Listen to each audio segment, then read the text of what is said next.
안녕하십니까, 유수봉입니다. 이번에는 HTML 문서 구조화 웹 폼에 대하여 학습해 보겠습니다. 오늘 강의할 내용은 다음과 같습니다. HTML5 문서 구조화의 목적과 시멘틱 태그, HTML 시멘틱 태그로 구조화된 웹페이지 만들기, 그리고 웹 폼의 목적, 또 웹폼의 각 요소를 활용하여 사용자로부터 입력받은 웹페이지를 작성하는 방법에 대해 학습해 보도록 하겠습니다. 본 강의의 목표는 HTML5 문서 구조화의 목적과 시멘틱 태그를 이해하고 HTML5 시멘틱 태그로 구조화된 웹페이지를 만들 수 있도록 하는 것이며, 웹폼의 목적을 이해하고 웹폼의 각 요소를 활용하여 사용자로부터 입력받은 웹페이지를 작성할 수 있는 능력을 기르는 것을 목표로 합니다. 다음은 문서의 일반적인 구조에 대해 살펴보도록 하겠습니다. 우리가 사용하는 다양한 문서들은 나름대로 기준을 가지고 있습니다. 책이나 보고서, 잡지 등의 문서 구조를 살펴보면 다음과 같습니다. 그림을 보면 페이지의 상단에 문서의 장 또는 제목이 표시가 됩니다. 그리고 그곳에 페이지가 체크가 되어 있죠. 그리고 중앙에는 문단의 제목이나 본문 텍스트가 있게 됩니다. 그리고 왼쪽이나 오른쪽 편에는 간단한 설명이나 중요한 내용을 별도로 체크해주는 섹션들이 있을 수 있습니다. 물론 페이지 문서에 따라서는 페이지가 아래쪽에 표시되기도 하고, 또 장의 제목이 아래쪽에 왼쪽이나 오른쪽에 표시되기도 합니다. 그리고 일반적으로 그림들은 아래쪽에 배치해서 이 그림에 대한 설명을 먼저 읽고 그림을 이해할 수 있도록. 다음은 HTML5 문서 구조화에 대해 설명하겠습니다. 기존 HTML의 한계는 웹 문서 구조를 표현한 태그가 없다는 것입니다.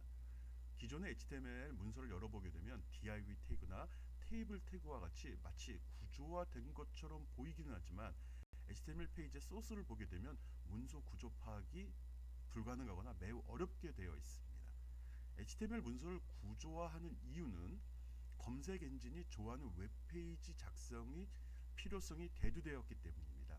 검색 엔진이 좋아하는 웹페이지라는 것은 검색 엔진을 통해서 우리가 원하는 문서를 찾을 때 그 문서의 내용이 무엇이며 어떤 목적으로 만들어져 있는지를 명시해 주게 된다면 검색 엔진이 보다 쉽게 찾아내고 사용자한테 서비스할 수 있을 거라는 것 때문입니다.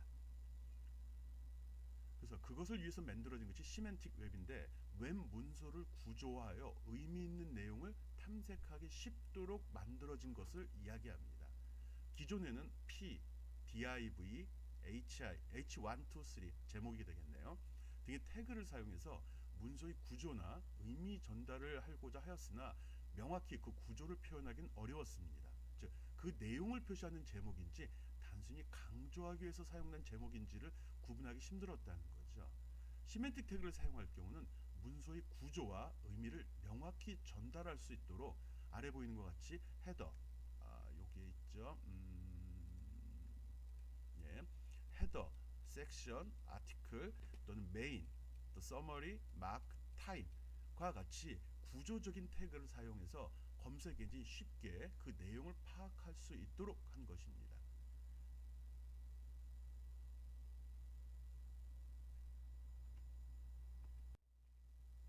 시멘틱 웹이라는 것은 1998년 월드와이드 웹 창시자 틴 버너스리에 의해서 개발된 것인데, 기계가 읽고 처리할 수 있는 웹이라고 정의되어 있습니다. 세계 웹 표준화 기구인 W3C에서 기술 표준을 제정하였고, 이에 따라서 최근에는 시멘틱 웹 기준을 준수하고 있습니다. 컴퓨터가 정보를 제공하기 위해서는 자체적으로 웹상의 정보를 탐색하고 수집하며 논리적으로 추론할 수 있는 정보 처리 기능과 정보를 이해하고 다양한 정보 간의 의미 요소를 연결함으로써 지능적 판단에 따라 추출, 가공하는 처리 방식을 이용합니다. 이를 위해 컴퓨터가 인식할 수 있는 언어, 즉 시멘틱 마크업 언어, 앞에 보면 나왔었죠. 이것을 이용해서 웹페이지의 정보를 나타내는 방식을 이야기합니다. 쉽게 얘기하면 기존의 HTML 태그는 화면에 표시되는 위치나 모양만을 제어했는데, 시멘틱 웹 같은 경우는 그것의 의미나 서로 간의 관계까지도 설명할 수 있는 태그를 선언해 주었다는 것입니다. 시메틱 마크업 언어는 XML의 언어 기술이 표준화되었습니다. 지금까지 정보는 인간을 위해서 처리되었기 때문에 기계는 정확히 이해할 수 없었습니다. 예를 들어서 인간은 수많은 숫자 중에 기온을 표시하는 숫자와 날짜를 표시하는 숫자를 쉽게 구분할 수 있지만 기계는 이를 구별하지 못하고 모두 같은 숫자로 인식하는 것이죠. 문장을 쭉 읽다 보면 오늘 몇 시에 만나 12 그러면 12시라고 인식할 수 있는 건 사람입니다. 기계 입장에서 오늘 언제 만날까 12 그렇게 했을 경우 즉 12라고 적혀 있을 경우 이게 장소에 대한 것인지 아니면은 서로 정해진 암호인지 시간인지 이런 걸 구분할 수 없다는 거죠.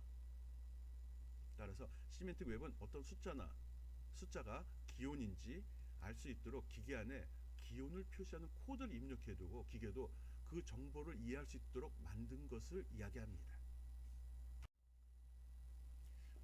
이거는 참고적으로 적어놓은 건데 보통 우리가 어떤 문서나 문장 말을 할 때 보면 신텍스 즉 구문 문법적인 요소와 시멘틱스 의미적인 요소로 구분을 합니다. 그래서 신텍스 체크니 시멘틱 체크니라고 이야기하죠. 참고로 적어놓은 겁니다. 우리가 흔히 말할 때 아버지 가방에 들어가신다, 아버지가 방에 들어가신다 띄어쓰기를 어떻게 했냐에 따라서 그 의미가 달라지는 것을 알 수 있습니다. 아버지가 방에 들어가는 거나 아버지 가방에 들어가는 거나 문법적으로는 전혀 오류가 없는 것이죠. 그렇지만 그 띄어쓰기가 어떻게 되어 있냐에 따라 아버지가 들어가는 건지 아버지 가방이 들어가는 건지는 의미적인 요소가 되기 때문에 시메틱 정의를 명확히 해야 된다는 것을 이야기합니다. HTML5 시메틱 태그로 구조화된 웹페이지를 한번 살펴보겠습니다. 일반적으로 우리가 인터넷 서핑을 하면서 여러 가지 페이지를 접하게 되는데 흔하게 접했던 그 형식을 이야기합니다. 맨 위쪽에 헤더 부분에 기본적인 제목 또는 회사 또는 이 페이지의 대표적인 이름들이 표시가 되죠. 그리고 일반적으로 웹페이지를 열 때 보면은 왼쪽 상단을 기준으로 모든 내용이 표시되기 때문에 내비게이션 즉 전체 목차 같은 것이 왼쪽 옆에 표시됩니다. 여기는 NAV로 되어 있죠. 내비게이션이라는 의미로요. 그리고 오른쪽 끝에 보면 이제 부수적인 보조 메뉴죠. 필요에 따라서 선택해도 되고 필요 없으면 안 보여도 되는 부분 이걸 어사이드 또는 아티클이라고 해서 표시가 되어 있습니다. 여기 다시 한번 체크를 해볼까요? 예, 이 부분이 이 페이지에 대한 제목이나 개괄적인 내용을 표시하는 거고 이 페이지 구성이나 다른 페이지 이동을 위한 보조 목차들은 이렇게 왼쪽 옆에 내비라고 표시되거나 아니면 제목 밑에 이런 식으로 표시가 됩니다. 그리고 그거에 대한 기본적인 내용들은 이 중앙에 이렇게 표시하게 되는데 이 중앙은 앞에서 얘기했던 문서와의 구조와 마찬가지로 제목, 내용 그리고 꼬릿말로 구성이 됩니다. 제목 같은 경우는 헤더라는 표현이 또 한 번 들어가죠. 이건 섹션이라는 부분 속에 포함이 되어 있는 거고요. 본문 내용은 아티클 들어있고요. 꼬릿말은 푸터가 들어있습니다. 물론 내비가 없이 구성될 때도 기본적으로 지금 우리가 만들고자 하는 것은 웹페이지입니다. 어떤 정보를 정리해서 사용자한테 공급하는 걸 목적으로 하다 보니까 그 내용의 주요한 내용은 이것이 되는 거죠. 동일한 내용입니다.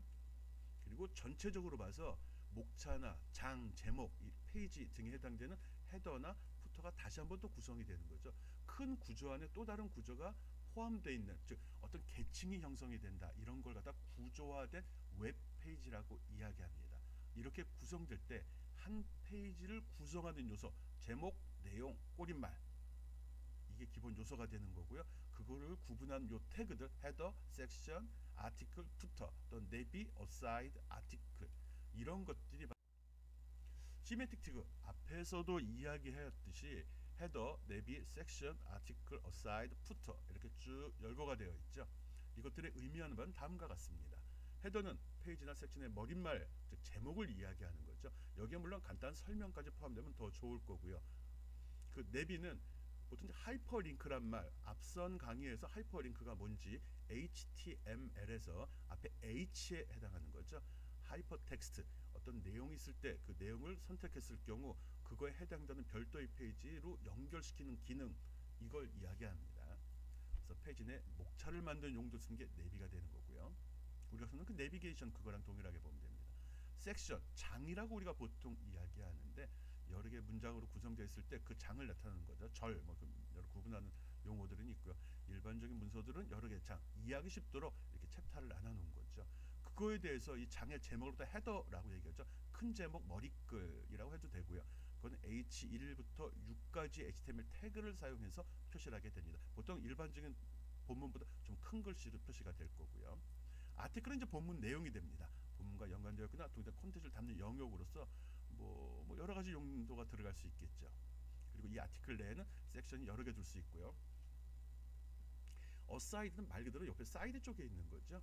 보면서 약간 벗어나서 오른쪽에 이렇게 표시가 되는데 그에 대한 설명이라든지 보조적인 링크라든지 아니면 이런 것들을 표시하게 되는 거고요. 푸터는 말 그대로 꼬릿말이 됩니다. 꼬릿말, 풋 다리니까요. 꼬릿말 영역에 주로 지사, 저작권, 또 연락처, 또는 보안 담당자들이 여기에 표시되고 있죠. 뭐 흔하게 보는 웹페이지인데 그걸 다시 한번 살펴봤습니다. 거기에 그 영역별로 시멘틱 태그 이름이 무엇인지 이걸 잘 기억해주면 됩니다. 문서의 모양은 구조와는 별개입니다. 이게 무슨 소리냐 하면은 내가 HTML 문서를 작성할 때 그 구조를 위해서 이거는 제목이다, 이건 본문이다, 이건 내비다, 이거 어사이드다 이렇게 지정을 하는데 그게 화면에 표시되는 것과 1대1로 매칭은 되지만 보이는 것과 동일하진 않다는 거죠. 지금 이 슬라이드에서 보이는 것처럼 헤더, 섹션, 아티클, 푸터, 내비 태그들을 사용해서 HTML 문서를 작성을 했습니다. 여기서 지금 보여주는 거는 우리가 앞에서 시멘틱 태그라는 걸 설명을 했는데 그 시멘틱 태그가 어떻게 동작하는지를 보여주려고 하는 겁니다. 그래서 HTML 문서 내에 헤더, 내비, 어사이드, 섹션, 푸터라는 태그를 이용해서 HTML 문서를 지금 작성을 한 거고요. 왼쪽에 보이죠? 그래서 이걸 그대로 실행해서 브라우저에 HTML 문서는 즉 웹페이지는 브라우저의 화면이 어떻게 표시되는지를 만드는 겁니다. 이 자체 그대로 표시는 되지 않죠. 여기 태그로 표시된 부분이 화면에 표시될 내용은 정의하는 거고 실제 표시된 내용은 바로 이것이 되는 거죠.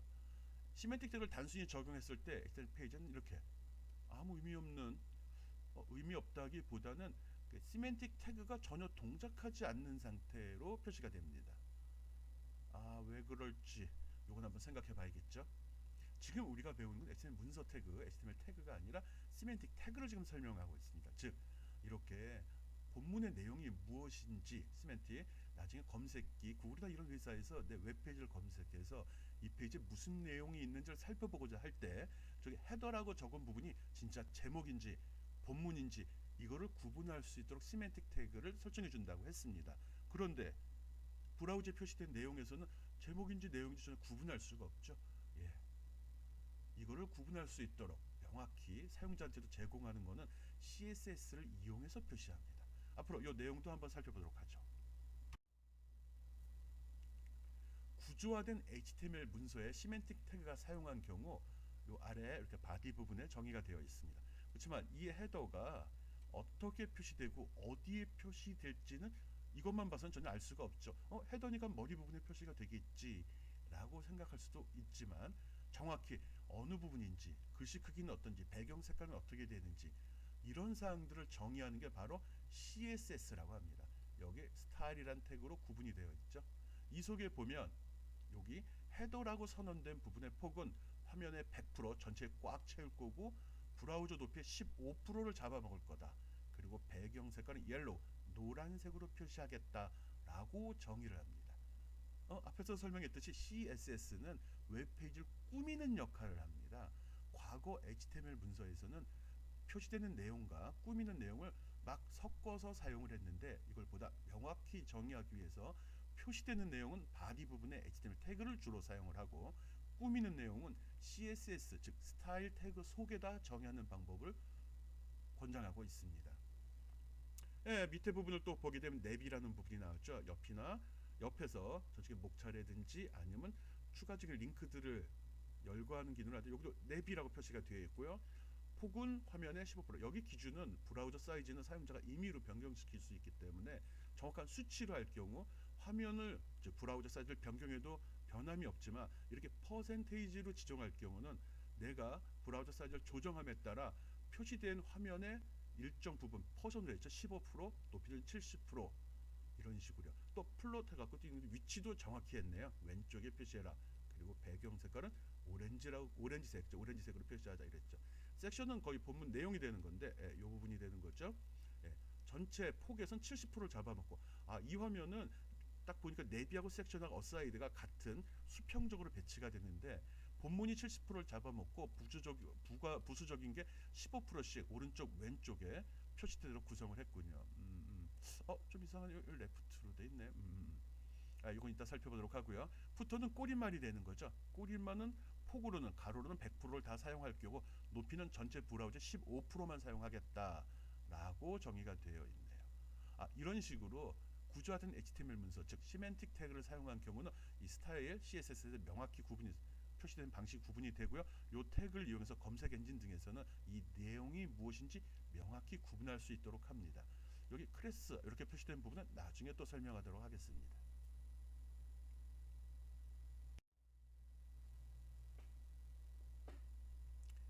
기존 HTML 문서와 HTML5 문서를 한번 비교해 보도록 하겠습니다.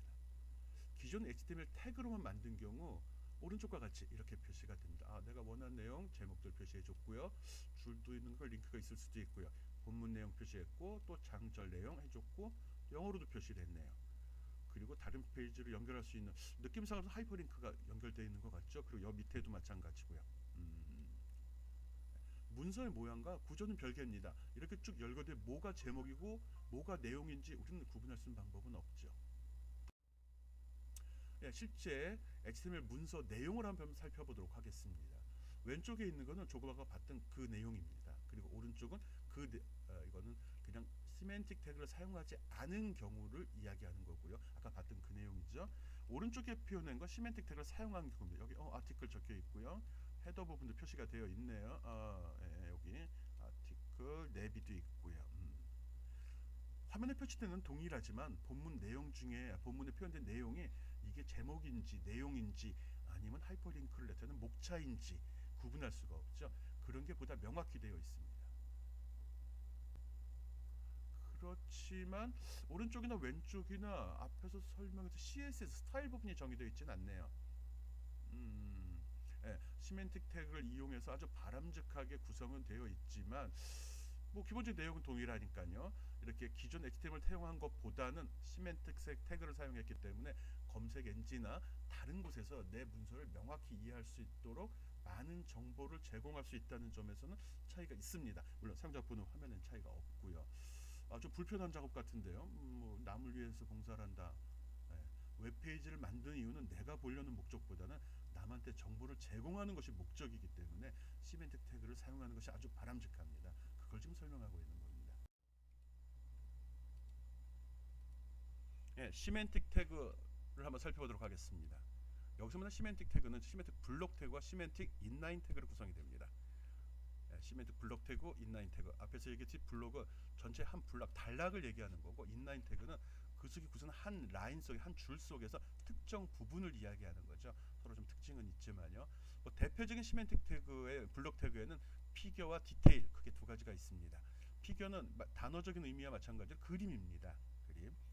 책이나 보고서 등 본문에 삽입되는 사진, 차트 등 또는 소스 코드가 이렇게 박스 쳐서 처리되기도 하죠. 이런 건 보통 그림으로 처리하는데 이럴 때 이걸 나타내는 용도로 사용이 됩니다. 디테일과 서머리라는 게 있는데 서머리는 어떤 단어가 있고 그 단어에 대한 어떤 설명이 들어갈 때 사용하는 태그입니다. 서머리 태그에 적힌 내용에 대한 상세 설명이 디테일에 구성되게 되는 거죠. 뒷부분에서 이 사용량을 다시 살펴보도록 하겠습니다. 시메틱 인라인 태그는 한 라인 속에서 즉 블록 태그 속에서 사용되는 태그들입니다. 마크, 타임, 미터, 프로그레스. 사전적 의미로 봐도 대충 기억이 될 겁니다. 마크는 어떤 표시를 한다는 의미로 보통 사용이 되죠. 본문 내에서 중요한 텍스트인 거를 강조할 때 주로 사용이 됩니다. 이렇게 체크됐을 경우 우리가 일반 도서 책에서 보게 되면은 앞부분에 중요한 단어가 있고 이거에 대한 상세 설명을 뒤쪽에 찾아보기라는 블록으로 해서 처리하는 경우가 있죠. 그런 경우에 그 단어를 이야기한다라고 생각하면 됩니다. 그다음 타임. 본문 내용 중에서 텍스트 내용 중에서 어떤 숫자가 나왔는데 이 숫자가 의미하는 것이 무엇인지를 보다 명확하기 위해서 사용되는 것들입니다. 타임, 미터, 프로그레스 다 비슷한 목적인데 타임이라고 체크되면 이건 시간을 나타내는 숫자다. 예를 들어 어떤 숫자 1, 2라는 숫자가 있을 경우 이것이 의미하는 바가 뭔지를 보다 명확히 해주는 거죠.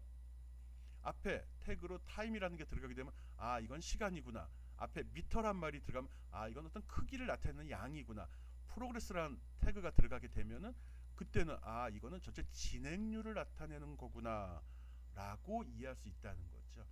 그런 의미에서 본문 내용을 보다 명확히 설명해 주는, 다음은 책에도 나와 있는 건데 피규어 태그에 대한 활용을 살펴보도록 하겠습니다. 지금 여기에 제시되어 있는 HTML 문서는 오른쪽에 그 브라우저에 나타난 것 같이 어떤 내용이 나올 때, 즉 얼러트라는 함수에 대한 설명을 하고 있습니다. 얼러트. 보통 이런 형태로 추가적인 다이얼로그 창이 열리겠는데 그걸 얼러트 창이라고 이야기하거든요. 그래서 여기에 보면 설명도 나오고 그림도 나오게 되어 있죠. 그래서 이 전체적인 설명이 때 피규어라는 큰 시메틱 태그로 묶어서 여기서부터 여기까지가 그거에 대한 설명이다라고 정의를 해놓은 거고요. 또 이 그림이 뭔지 필요한 제목, 캡을 이야기하는 걸 캡션이라고 합니다. 그래서 여기 표시된 건 그림의 아이디는 그림이다라고 묶어놨고 이 그림은 얼러트 함수의 활용이다라고 설명을 해놓은 겁니다. 그리고 설명되는 내용은 밑에 쭉 설명이 되어 있죠. 그리고 추가적으로 그림에 대한 거는 여기 이미지에서 소스는 하이퍼링크를 걸어놨네요. 미디어 밑에 alert.png라는 파일로 설명이 되어 있고 alt 얼터네이트 설명한 것은 내가 마우스 커서를 그림 위에 올렸을 때 보조 탭으로 실행 결과라는 버블팁이 나온다 그 소리입니다. 그리고 여기 특이하게 쓰인 거는 여기 PRE 여기도 PRE가 들어갔죠. 이거는 PR하고 PRE 태그 사이 슬래시 백슬래시 태그 사이에 적힌 거는 빈칸이 여러 개 있으면 그대로 표시하고 엔터가 여러 개 쳐서 줄바꿈을 많이 한 경우 그것도 그대로 표시해 달라라는 의미입니다. 이게 없을 경우는 모두 다 붙어서 나오게 돼 있죠. 붙어서 나온다기보다 스페이스가 10개 쳤다 그래서 10개의 빈 공간이 나오는 게 아니라 하나로 처리가 되고 엔터를 10번 눌렀다 그래서 10개의 줄바꿈이 이루어지는 게 아니라 한 줄로만 처리된다는 거죠. 여기 요 HR은 뭘까요? 바로 요 줄입니다. 라인. 그래서 여기다 줄을 표시하는 태그도 들어있네요. 이 피규어란 말이 없어도 화면에 표시되는 내용은 동일합니다. 피규어라는 시메틱 태그를 사용했기 때문에 이건 그림에 대한 설명이구나, 그림이구나. 또 이 그림이 뭔지는 피규어 캡션을 보고서 이건 얼러트 함수의 활용에 대한 그림이구나라고 이해할 수 있다는 거죠. 다음은 디테일과 서머리 시메틱 태그에 대해서 봅시다. 디테일은 앞에서도 설명했듯이 어떤 중요한 단어에 대해서 강조하는 역할도 있고요. 그에 대한 부가적인 설명을 표시하는 기능을 수행합니다. 이 디테일 서머리 잘 보면 이 서머리에 퀴즈 1이라고 되어 있고요. 그 디테일 밑에 디테일로 묶여져 있죠. 이 디테일로 묶인 건 어떤 걸 설명한다는 의미고 그거 제목은 퀴즈 1이다. 그리고 밑에 본문 내용으로 웹 개발자가 알아야 할 언어 3가지라고 되어 있습니다. 이걸 갖다가 웹 브라우저에 보내서 열게 되면은 이렇게 보는 걸 처음에는 서머리에 있는 제목만 이렇게 표시가 되고 왼쪽 앞에 역삼각형이 표시가 됩니다. 삼각형이 표시가 됩니다. 그리고 마우스 이걸 딱 눌렀을 경우 요 밑에 표시되는 요 내용이 바로 그 밑에 이렇게 웹 개발자가 알아야 하는 언어 3가지라고 표시가 됩니다. 우리한테 주어진 화면 사이즈는 제한이 되는데 그거에 많은 내용을 표시하고자 할 때 처음부터 다 표시하는 것이 아니라 일단 서머리를 해서 중요한 키워드만 제시하고 그 다음에 이거에 대한 궁금한 점이 있을 때 사용자가 딱 선택을 하게 되면 상세 설명을 하는 그런 역할을 합니다. 그러면 이게 뭐 어떻게 해서 이게 구문적인 역할을 하나? 여기 설명이 되어 있죠. 이렇게 구성이 되면 이 디테일 태그 안에 퀴즈 1이라는 걸 보면 퀴즈는 이거다라고 연결이 되는 거죠. 즉 이 밑에 P 태그로 묶여 있는 요 내용을 설명하는 키워드가 이거다라고, 즉 퀴즈 1이다라고 설명하는 역할을 합니다. 이 내용보다 명확해진 거죠. 이게 키워드고 이게 설명이다가 나누어지는 거죠. 서머리나 디테일한 말이 없었을 때는 어느 게 설명이고 어느 게 키워드인지 구분할 수 없었다는 얘기죠. 물론 사람이 보고 판단할 수는 있지만 기계가 판단할 수는 없었다는 거죠. 그 다음은 시메틱 인라인 태그를 살펴보도록 하겠습니다. 앞에서 마크 타임, 미터, 프로그레스 4가지에 대해 간단히 이야기를 했는데 그걸 사용한 예를 여기 나타내고 있습니다. 여기 들어있네요. 마크 타임, 미터, 프로그레스. 미터는 좀 특이하게 0.8이라는 표현도 쓰고 있고요. 또 시메틱 인라인 태그는 어떤 라인 속에 들어가니까 어디서부터 어디까지인지 적용 영역을 명확히 해서 백슬래시 마크를 꼭 사용을 했죠. 마크는 특별하진 않네요. 노란색으로 이렇게 표시되나 보네. 그리고 시간은 화면에 표시된 거는 우리는 이렇게 보통 시간 표시는 점점 또 초 때는 점 이런 식으로 표시하죠. 근데 이게 뭐 정확히 의미는 없었지만 내부적으로는 아 이건 시간을 나타내는 거다라고 표시가 된 겁니다. 미터라는 걸 썼더니 보다 명확하게 화면에 표시가 되네요. 아까 단지 숫자만 표시될 줄 알았더만 80%라고 여기 이렇게 난이도 막대 그래프가 표시되면서 그 정도를 표시 주네. 아마 얘가 그 역할을 했을 거라 판단이 됩니다. 그리고 업로딩 프로그레스 바 같은 경우는 프로그레스 밸류 이렇게 적혀 있네요. 맥스가 10, 20%를 나타낸 아마 요 미터나 프로그레스 속에 있는 프로퍼티 밸류는 실제 그림을 나타내는 역할을 한 것 같습니다. 그리고 현재 위치 그리고 전체 크기는 10이었는데 현재 2로 나타낸다 그런 걸 의미하는 것 같습니다. 어쨌든 화면에 표시된 내용도 명확하고 그게 의미하는 바가 뭔지도 정확히 파악할 수 있는 좋은 기능이네요. 이런 시멘틱 태그가 들어가면서 기존에 사용했던 HTML 태그들이 좀 변동이 있습니다. 이 화면에 표시된 것과 같이 다음 HTML 태그들은 시멘틱 구조를 선호하는데 여러 가지 문제가 있기 때문에 가능하면 HTML5에서는 사용하지 말라고 권장되고 있습니다. 바꿔 그러면 HTML5에서는 적용이 안 될 수도 있다는 거죠. 빅, 센터, dir, 폰트, tt, 애플렛 뭐 여러 가지가 있네요. 이거는 지금 꾸미는 것 같이 좀 모호한 성격이기 때문에 가능하면 사용하지 말라는 겁니다. 그렇다고 해서 이렇게 썼을 경우 뭐 동작이 안 되는 건 아닙니다. 뭐 옛날에 화면을 찢을 때는 이거 프레임 셋 이런 태그를 많이 썼는데 이걸 써도 동작은 됩니다. 그렇지만 HTML5의 기준을 준수하는 것이 아니니까 가능하면 사용하지 말기 바란다는 겁니다. 같이 썼을 경우 원하지 않은 결과가 나올 수도 있다는 거죠.